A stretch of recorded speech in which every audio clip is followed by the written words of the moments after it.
그 성경책을 크게 두 부분으로 구약과 신약으로 부릅니다. 옛 약속 그리고 새로운 약속이라는 뜻입니다. 그런데 성경을 읽다 보면 이 약속이라는 말 그리고 언약이라는 말이 자주 나옵니다. 이는 히브리어인 베리트라는 말을 번역한 것인데 어떤 경우에는 계약이라고 하기도 하고 또 어떤 경우에는 언약이라고 하기도 합니다. 같은 것 같으면서도 또 뭔가 다른 것 같은 이 계약과 언약을 어느 경우에 구별해서 써야 하는지 학자들은 이렇게 설명을 합니다. 계약이라는 말은 갑과 을이 있어서 쌍방 간에 합의를 할 때 쓰는 말이다. 이렇게 설명을 합니다. 성경에서도 하나님께서 갑의 입장이 되시고 이스라엘 백성들은 을의 입장이 되어서 서로 계약을 맺는 장면이 자주 등장을 합니다. 그래서 하나님은 이렇게 할 테니 너희는 이렇게 해야 된다 라는 말씀을 할 때가 있습니다. 이와는 좀 다르게 언약이라는 말을 쓸 때는 분명 갑과 을의 관계에 있는 당사자가 있긴 하지만 그 쌍방 간의 의무를 전제하지 않고 일방적으로 갑이 약속을 하고 갑이 그 의무를 이행하는 경우에 언약이라고 사용을 합니다. 그래서 이것은 일방적인 계약 혹은 일방적인 약속을 가리킬 때 언약이라는 말을 쓰는데 오늘 우리가 읽은 창세기 15장에 나오는 아브라함의 그런 이야기는 형식적으로는 계약 형식으로 되어 있는데 내용적으로는 언약 예식으로 이루어져 있다는 것을 알고 있습니다. 그래서 여기에 사용되어 있는 이 베리트라고 하는 단어도 본문에서는 언약이라고 그렇게 사용을 하고 있습니다. 오늘 이 아브라함의 언약 이야기를 읽으면서 우리를 향한 하나님의 언약의 의미를 다시 한번 되새기는 시간이 될 수 있기를 바랍니다. 오늘 본문을 처음부터 쭉 보시면은 아브라함에 대해서 매우 특별하게 묘사하고 있다는 것을 알 수 있습니다. 1절과 4절에 보면 하나님의 말씀이 아브라함에게 임하여 이르시되 이렇게 이야기를 하고 있습니다. 그런데 성경에서 하나님의 말씀이 누구누구에게 임했다라는 표현은 주로 예언서에서 하나님의 말씀이 어떤 예언자에게 임하였을 때 사용되는 그러한 표현입니다. 그래서 이러한 표현을 씀으로 인해서 창세기에 나오는 이 아브라함도 선지자로서의 그러한 모습을 여기에서 드러내고 있다라고 말할 수 있습니다. 실제로 창세기 20장 7절에서는 아브라함을 직접적으로 선지자라고 그렇게 말하고 있습니다. 오늘 본문에서도 마치 예언서에서 하나님의 말씀이 어떤 예언자에게 임해서 장차 있을 하나님의 역사를 미리 말씀해 주시는 것처럼 오늘 아브라함에게 하나님의 말씀이 임하여서 앞으로 그의 후손들이 겪게 될 일들을 말씀해 주고 있습니다. 그리고 지금은 자손도 없고 땅도 없는 그런 아브라함에게 장차 이루게 될 많은 민족과 그리고 나라에 대한 말씀을 해주시면서 하나님의 언약을 재확인하고 있는 것입니다. 한편 아브라함은 지금까지 우여곡절을 겪으면서 하나님의 약속을 믿고 살아왔지만 아직까지도 자식도 하나 없고 땅도 한 평도 없는 그러한 현실 속에서 살아가고 있습니다. 그런 그에게 앞으로 실제로 자식이 주어질지 그리고 땅이 주어질지는 도저히 믿을 수 없는 그러한 상황입니다. 아브라함도 시간이 지날수록 그리고 나이가 들수록 과연 이러한 하나님의 언약이 나에게 이루어질 수 있을 것인가, 물리적으로 그리고 신체적으로 도저히 가능할 것 같지 않은 그런 약속의 말씀을 내가 언제까지 붙들고 있어야 할까. 아마 인간적으로는 그런 고민이 들지 않을 수 없을 것입니다. 자식은커녕 마땅한 상속자도 없는 마당에 이제 나이가 들어서 세상을 떠나게 될 때 이 많은 식솔들과 그리고 재산들은 누가 관리를 해야 될지 고민하지 않을 수 없는 그런 상황에 처하게 된 것입니다. 그래서 아브라함은 자기 나름대로 그러한 고민을 바탕으로 하나의 대안을 생각하게 됩니다. 그것은 자신의 종들 가운데 가장 신뢰할 수 있는 이 엘리에셀이라고 하는 종에게 모든 것을 상속하는 일입니다. 당시 관습에 따르면 자식이 없는 경우에 종들 가운데 가장 신뢰할 수 있는 종에게 모든 것을 상속하는 그러한 관습이 있는데, 아브라함도 그러한 관습에 따라서 엘리에셀에게 모든 것을 상속할 생각을 지금 하고 있는 것입니다. 그리고 3절에서는 그러한 자신의 생각을 하나님께도 말씀드립니다. 주께서 내게 씨를 주지 않으셨으니 내 집에서 길린 자가 내 상속자가 될 것입니다. 이렇게 아브라함은 지금까지는 일방적으로 하나님 말씀을 듣기만 했는데 이제는 자신의 생각도 하나님 앞에 아뢰고 있습니다. 그런데 이 말 속에 왠지 뼈가 있는 듯이 보입니다. 그 옛날 아브라함에게 나타나셔서 아브라함에게 자손과 또 땅과 복의 근원이 되게 해주시겠다는 약속을 해주셨는데, 그리고 많은 세월이 흘렀는데 아직까지도 아무런 소식도 없고 아무런 기미도 없어서 이제는 나름대로의 계획을 세울 수밖에 없게 되었다는 그런 이야기를 지금 하고 있는 것입니다. 그래서 이 말 속에는 서운한 마음도 있고 또 체념하는 마음도 어느 정도 담겨져 있다는 것을 알 수 있습니다. 벌써 나이가 많이 들었기 때문에 하루라도 젊었을 때 자식을 주셔야 그 자식도 잘 키우고 그 자식을 통해서 많은 후손을 기대할 수 있을 텐데, 점점 세월이 흘러가면서 그러한 생각이 희미해지는 것은 아닌가라고 아브라함은 생각했을 것입니다.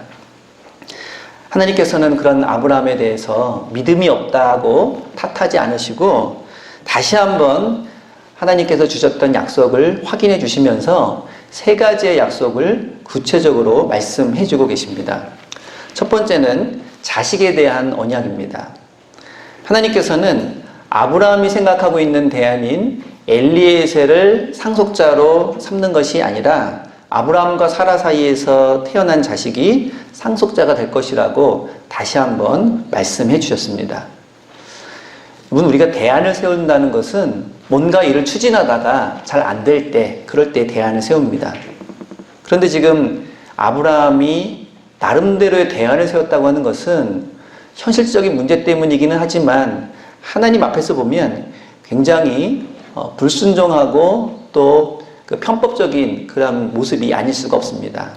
왜냐하면 하나님께서 하시고자 하는 일에 대해서 안 될 것 같으니까 대안을 세운다. 이게 말이 되지 않기 때문입니다.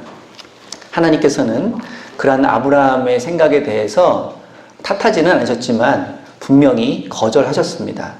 인간적인 방법이 아닌 하나님의 방법대로, 그리고 하나님께서 원래 하시고자 했던 대로 아브라함과 사라의 자식이 그의 상속자가 될 것이고 또 그를 통해서 많은 민족이 태어나게 될 것이라는 것입니다. 이처럼 우리의 눈으로 불가능해 보이는 그런 일이라 할지라도 하나님께서 한번 하시겠다고 한 일들은 반드시 이루어진다는 것을 믿는 그 믿음이 우리에게도 있기를 바랍니다. 때로는 우리의 눈으로 볼 때 도저히 이런 일들은 이루어질 수 없을 것 같다. 이러한 환경과 이러한 여건과 이러한 조건 속에서는 하나님께서 나를 통한, 그리고 우리의 가정이나 우리의 교회를 통한 그런 일들은 도무지 이루어질 수 있지 않을 것 같다라는 생각으로 우리는 때때로 인간적인 대안을 마련하기도 합니다. 하지만 오늘 이 아브라함에게 말씀하신 하나님의 말씀은 하나님께서 분명하게 그 뜻을 밝히신, 그리고 하나님께서 하시고자 한 그 일들은 인간적인 여건과는 상관없이 반드시 이루어질 것이고, 그리고 그것을 이루어 가시는 분은 하나님이라는 것을 다시 한번 우리에게 말씀해 주고 있습니다. 두 번째 언약은 자손에 대한 언약입니다. 첫 번째 언약이 이루어지지 않으면 두 번째 언약도 이루어질 수 없는 것인데, 이 많은 자손에 대해서도 이 아브라함은 회의적일 수밖에 없었을 것입니다. 당장 아들이라도 하나 있어야 그 다음을 생각할 텐데 그것조차도 없기 때문입니다. 이에 대해 하나님께서는 아브라함을 데리고 밖으로 나와서 하늘에 떠 있는 별을 바라보라고 말씀하십니다. 하나님께서는 그런 아브라함에게 저 하늘에 떠 있는 수많은 별들을 셀 수가 없는 것처럼 장차 너의 자손들도 셀 수 없이 많아지게 될 것이다 라고 말씀을 해 주셨습니다. 매일 보는 별이었지만 그 순간 아브라함은 큰 깨달음을 얻게 됩니다. 6절에 보면 아브라함이 여호와를 믿으니라고 말하고 있습니다. 평소에도 보던 그런 별들인데 왜 그 순간에 그 별들을 보면서 새롭게 이 믿음이 회복되었을까? 이렇게 설명하는 경우가 많이 있습니다. 하나님께서 그 별들을 보여주신 것은 단순히 별 구경을 하라고 보여주신 것이 아니라 이 하늘에 떠 있는 수많은 별들이 누가 지은 것인지를 다시 한번 상기시켜 주신 것입니다. 하나님께서 천지를 창조하시고 하늘에 떠 있는 해와 달과 별을 만드신 분인데 아브라함에게 아들 하나 주시는 것이 불가능한 일이겠느냐라는 뜻이 그 안에 담겨 있다는 것입니다. 아브라함도 그것을 깨닫고 하나님의 약속을 다시 한번 믿게 되는 그런 계기가 되었습니다. 그리고 그러한 아브라함의 마음과 믿음을 하나님께서 기쁘게 보시면서 이제 또 다른 약속인 땅에 대한 약속을 해주고 있습니다.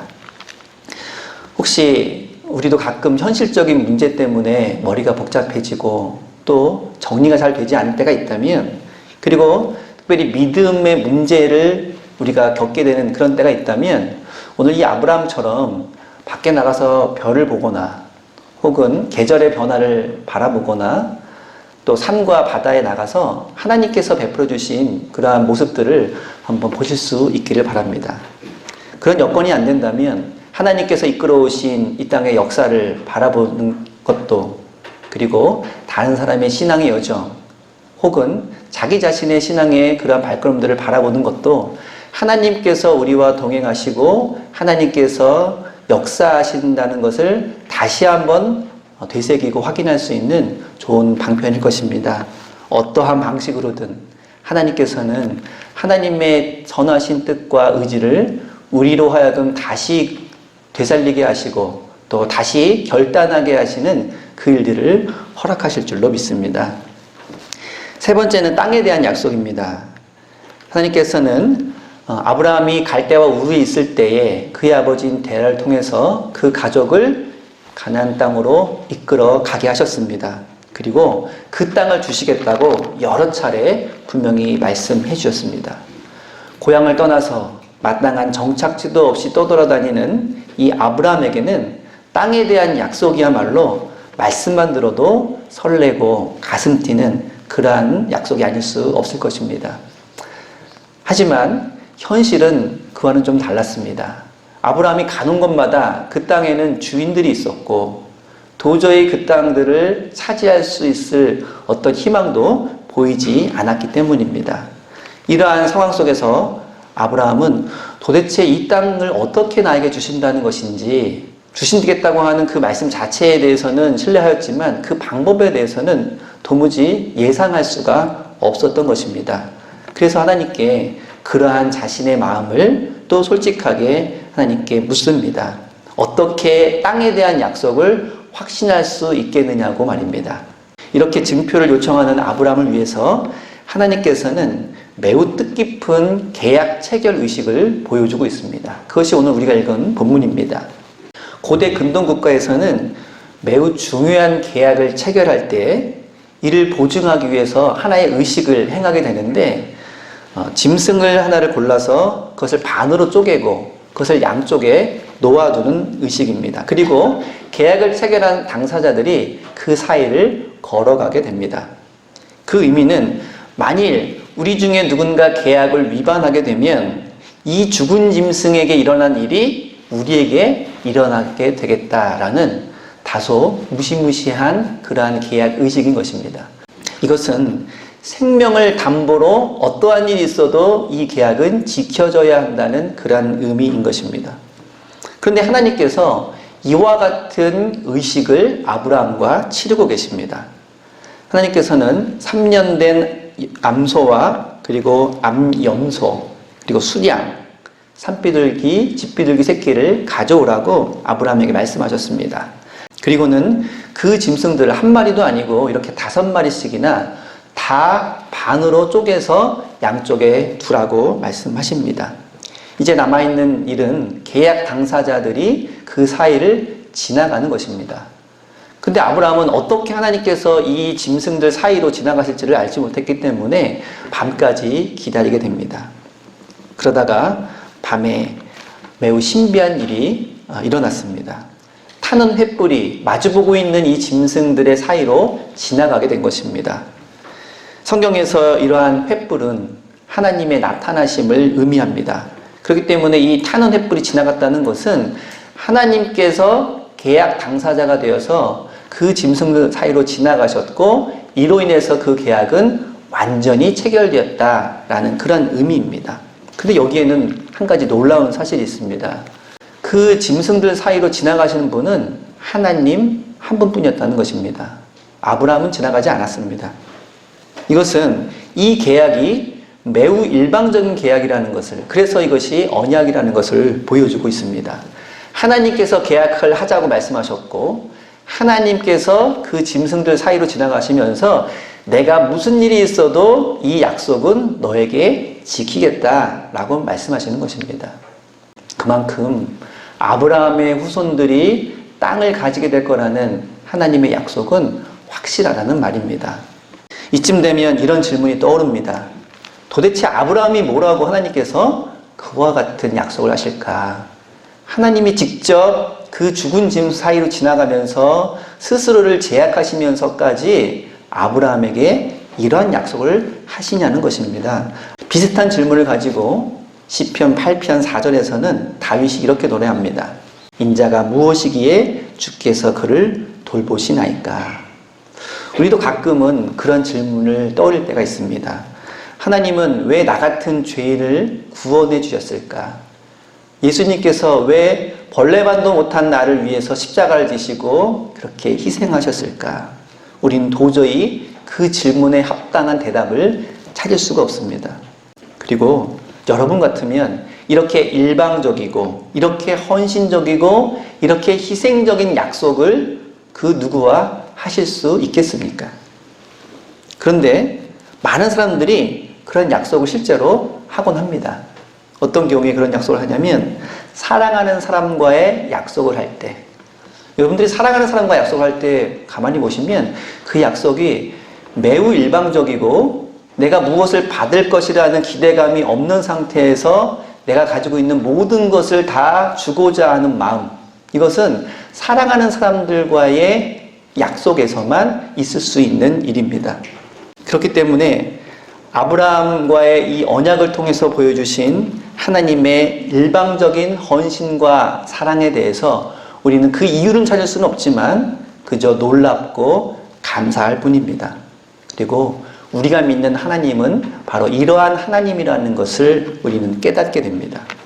우리를 구원하시기 위해, 우리를 도우시고 우리에게 은혜 베풀어 주시기 위해서 창조주이신 하나님께서 자기 자신을 계약 당사자로 제안하시고 스스로를 얽매이시면서까지 우리를 위해서 이렇게 약속을 해 주신다는 것입니다.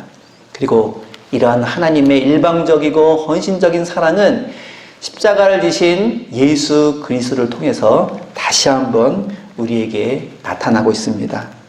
우리를 구원하시기 위해 이 땅에 오신 예수 그리스도께서는 십자가를 지시기까지 죄인인 우리의 구원을 위해 모든 것을 다 내어주셨습니다. 복음성가 가운데도 이런 복음성가가 있습니다. 예수님 날 위해 죽으셨네. 왜 날 사랑하나? 오히려 우리에게는 주님께서 사랑할 만한 구석이라고는 하나도 없는 것이 현실입니다.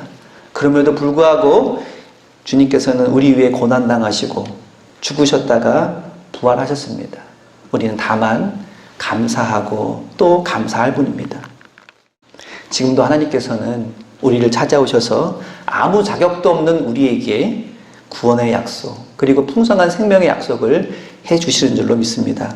그리고 그 언약을 지키기 위해서 하나님께서 일방적이고 무조건적인 은혜를 베풀어 주고 계심을 믿으시기를 바랍니다. 그러한 하나님의 약속을 기억하면서 아무리 지금 우리에게 힘들고 어려운 일이 다가온다 할지라도 아브라함처럼 아무런 소망도 보이지 않고 아무런 빛도 보이지 않는 그런 상황에 처해 있다 하더라도 하나님께서 우리에게 맺어 주신 그 계약은 우리의 그런 걱정과 근심과 염려를 뛰어넘는 일방적이고 무조건적인 은혜와 사랑에 근거한 것임을 깨닫고 다시 한번 하나님의 말씀에 서서 하나님을 바라보며 소망을 가질 수 있어야 한다는 것입니다. 지금 우리에게는 어떠한 어려움이 다가오고 있습니까? 세상적으로는 코로나 재확산이라고 하는 어려움도, 그리고 경제적인 어려움, 정말 셀 수 없는 어려움과 절망의 현실들이 우리를 감싸고 있습니다. 그것은 우리가 부인할 수 없는 모습입니다. 하지만 그럼에도 불구하고 그 모든 것들을 뛰어넘는 하나님의 은총과 사랑과 섭리가 또한 우리와 함께 있음을 우리는 늘 기억해야 할 것입니다. 그리고 일방적으로 무조건적인 은혜와 사랑을 베풀어 주시는 그 은혜에 합당한 삶을 살아가는 우리 모두가 될 수 있기를 바랍니다. 그 어떤 어려움도, 그 어떠한 슬픔과 고통도 이겨낼 수 있는 힘이 그 믿음으로부터 말미암을 줄을 믿습니다. 기도하겠습니다.